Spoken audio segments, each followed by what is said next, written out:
Why did you come over here? No, I want to know. You got the camera crew and everything. I want to know why you came over here to the Bronx. You know, the area. I'm not used to you to seeing you here. Huh? Or to interview just anybody on the street? Okay, so well, let me get my book. Felix, papi, ven acá. You know, no, Felix is good. You know, he's a good guy. You should have him talk. You know, he went to the university. He went to Felix. The college you went to. What was it called again? CUNY, I don't know what the fuck it's called, but he went and he's you know, he's really smart. I think you should talk to him. You know what I mean? I think you should talk to Felix. They want to talk to you. Ven acá.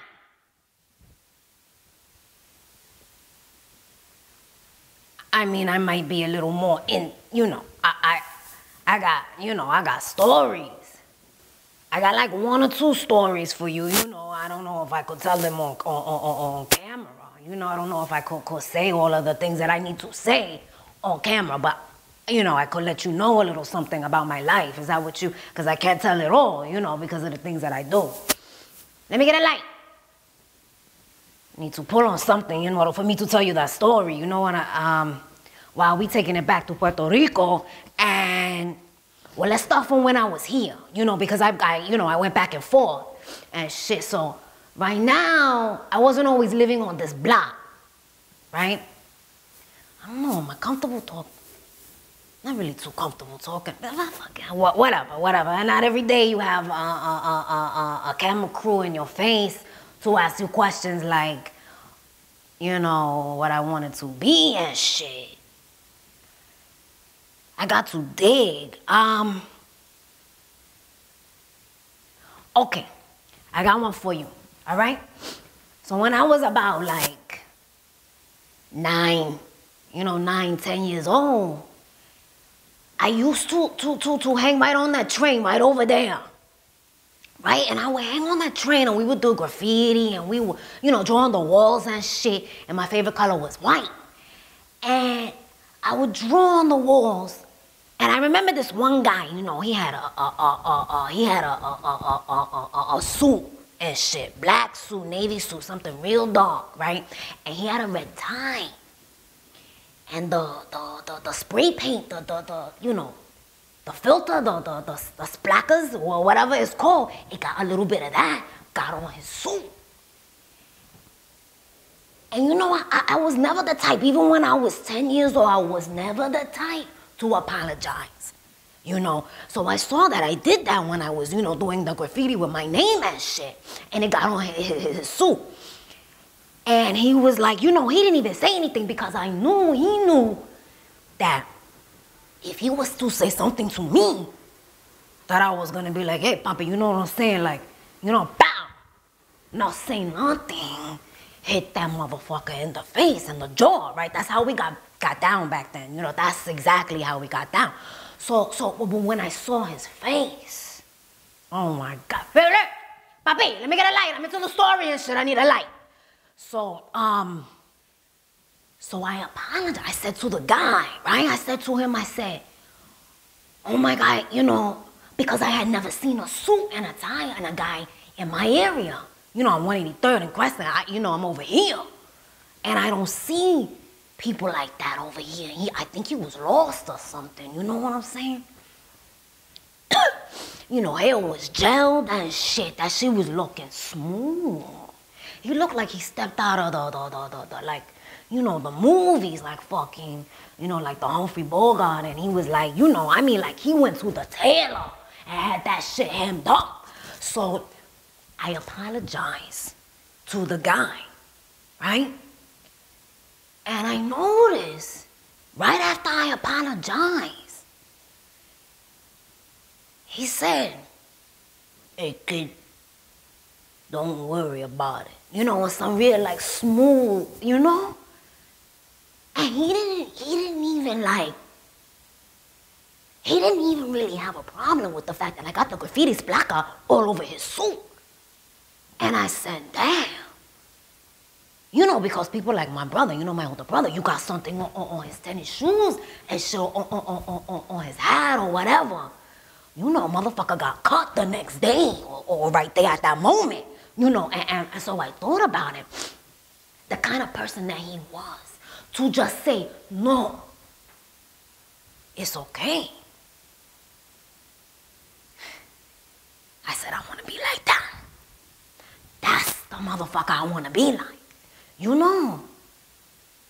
So from that moment, you know, I never really had any Felix, the fucking life, papi. I never had, you know, a moment or some kind of thought, you know, like, oh, I want to be like a photographer or like a chef or, you know, like my kids, they want to be all kinds of dumb shit, you know, they want to be like a fucking doctor and shit, and it's like, come on, what the, you know, I mean, whatever, you know, you do what you want, you know, I'm just saying, you know, I just didn't want to be that, you know, I had no idea, but when I saw him with the fucking hair gel and the fucking suit and shit, I was like, that's the fucking what I want to be. I didn't even know what he was. I saw the suit and the tie, and he didn't give a fuck about the splacata on his suit. Man must have money, man. I think he probably had, I don't know, you know. Oh. And I saw him afterwards, so I knew that he wasn't lost, right? And I was playing with my boys and shit. Felix, remember we was playing the guy with the suit and the placata got on his suit, and then the tie and shit. He gave Felix $100 fucking, and he gave a few other dudes $100 fucking. You know, I didn't get it, but I always knew. Whatever he did, he had money, and that's what I want. I want to be a businessman, you know. I wanted to be a businessman and carry the fucking briefcase and the dark suit and not give a fuck if anybody stepped on my shoes or whatever. You know, I could tell that he used his brain. I know he did that, you know. I just don't know how, you know. Maybe like he was going numbers or some shit. I think that's what it is. He was probably like, you know, like a stockbroker, one of those, like, you know, like the Wall Street finance type of guys, you know. And I was like, you know, maybe I should have stayed in school and shit, but maybe I could have asked him, you know, Mr. Like, you know, you could tell me what you do, so I know what to do, you know, because now I got like 5 kids, you know, and you know, I gotta put food on the table, you know. I have I got a wife, you know.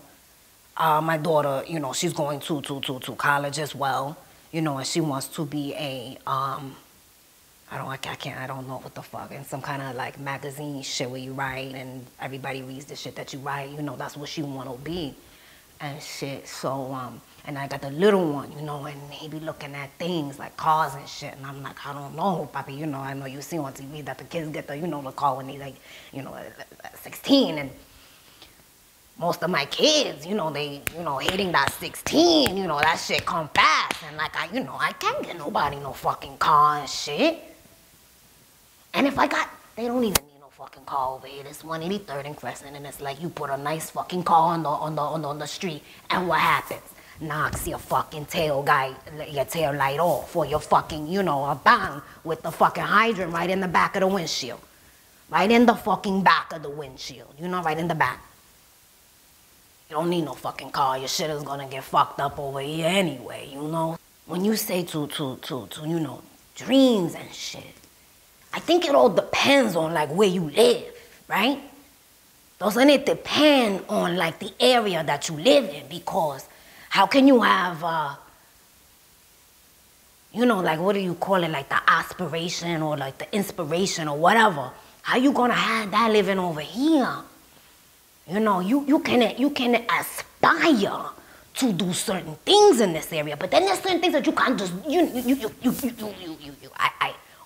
I'm gonna be a fucking like a painter or like a fucking poet. Don't nobody give a shit about that over here. The fuck out of here. You know what I really wanna do? I wanna make my own domino set. Yeah, like there's never been like, you know, you put like the islands of Puerto Rico on the back of the dominoes, and then like, you know, put my signature and shit. You know, like I could do that. Felix, coño, papi, I need a light. The fuck? I can't continue the story and shit. But anyway, you know, I do what I do. You know, I'm a businessman. I'm my own businessman. You know, I I do things, and that's what I do. I could put, you know, things on the table, and that's it. You know, I'm here, I'm alive. What more could I ask for? You know, my grandmother's still alive. She's 106. You know, bless her heart. You know, abuela, she lived right on the 3rd floor. I live on the 2nd floor. I go upstairs. I'm like, Mama, you know, let me get the bacalao for breakfast. That's all I need. You know what I'm saying? That's all a man really need, you know? Little bacalao for breakfast and shit. You got any more questions? Because this is kind of fun, you know?